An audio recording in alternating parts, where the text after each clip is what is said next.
600 ans après la mort du Christ, alors que l'Europe s'enfonce dans le Moyen-Âge et que les anciennes civilisations s'éteignent irrémédiablement, Mahomet naît à la Mecque, en Arabie.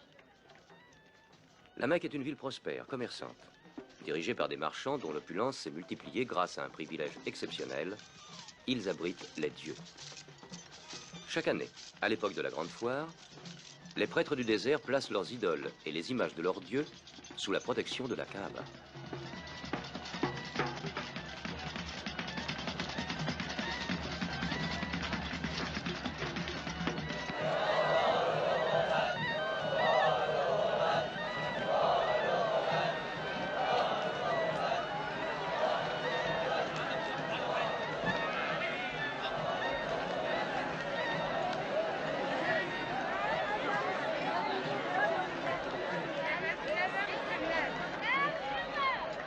Autrefois mausolée sacré d'Abraham, la Kaaba est devenue un temple d'idolâtrie et n'abrite pas moins de 360 dieux différents. La Mecque, en l'an 610 après Jésus-Christ.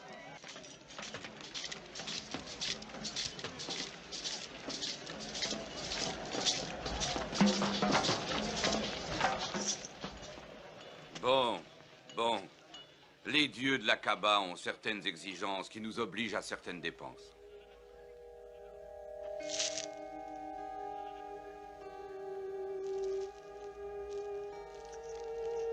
Qui est cet homme qui se tient là, qui scrute mon âme? Éloignez-moi vite de cet endroit.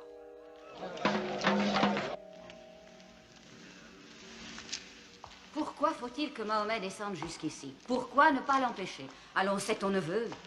Peut-être qu'il va changer. Changer. Il vient d'avoir 40 ans. Reconnaître que c'est anormal? Avec une femme riche, il pourrait s'offrir ce qu'il y a de mieux à la Mecque. Pourtant, il préfère grelotter au fond d'une grotte. Je te dis que c'est anormal. Comment un homme peut-il défier la colère d'Alouza, qui protège notre santé?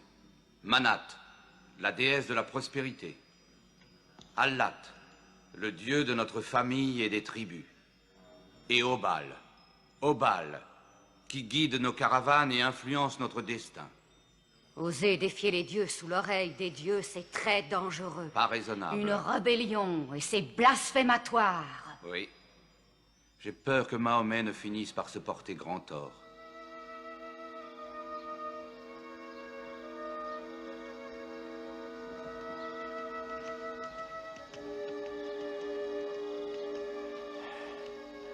J'éprouve toujours une certaine nostalgie à la fin de la Grande Foire. Je n'assisterai peut-être pas à la prochaine.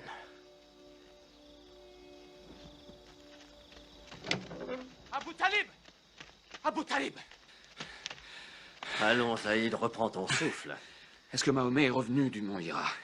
Cela fait près de 3 jours qu'il est là-haut. Non, on ne l'a pas encore vu. Khadija pensait qu'il était passé chez toi avant de revenir. Alors c'est qu'il est toujours sur la montagne? 3 jours. J'ai peur pour lui là-haut sur la montagne, parce que j'ignore où cela va le mener. On observe trop bien le monde du sommet d'une montagne.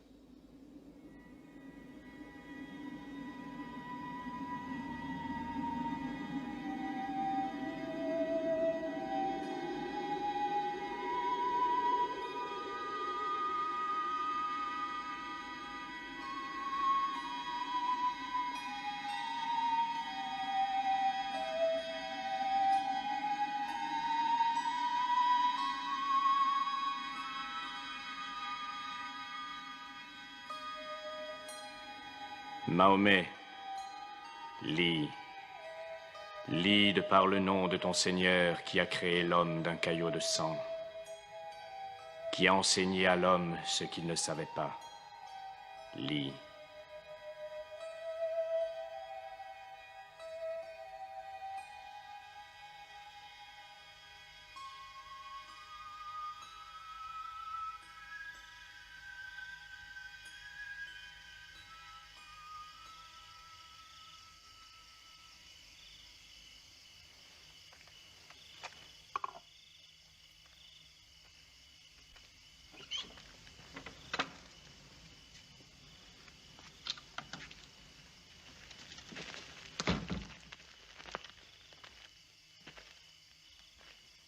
Il est toujours tremblant sous son manteau.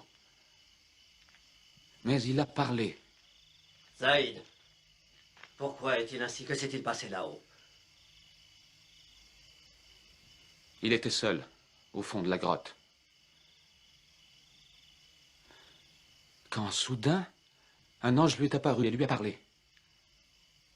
Il lui a dit, « Lis. » Mahomet a répondu, « Je ne sais pas lire. » Et l'ange, de nouveau, lui a dit, « Lis, lis de par le nom de ton Seigneur qui a créé l'homme d'un caillot de sang, qui a enseigné à l'homme ce qu'il ne savait pas. Lis. » Qui sait si c'était Gabriel ou s'il ne s'agit que d'un rêve?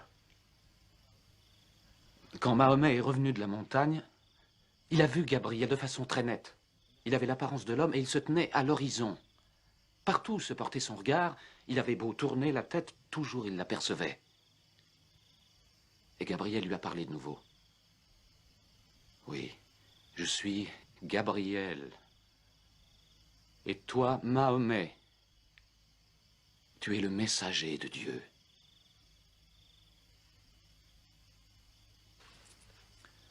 À qui d'autre a-t-il parlé de ceci? À sa femme.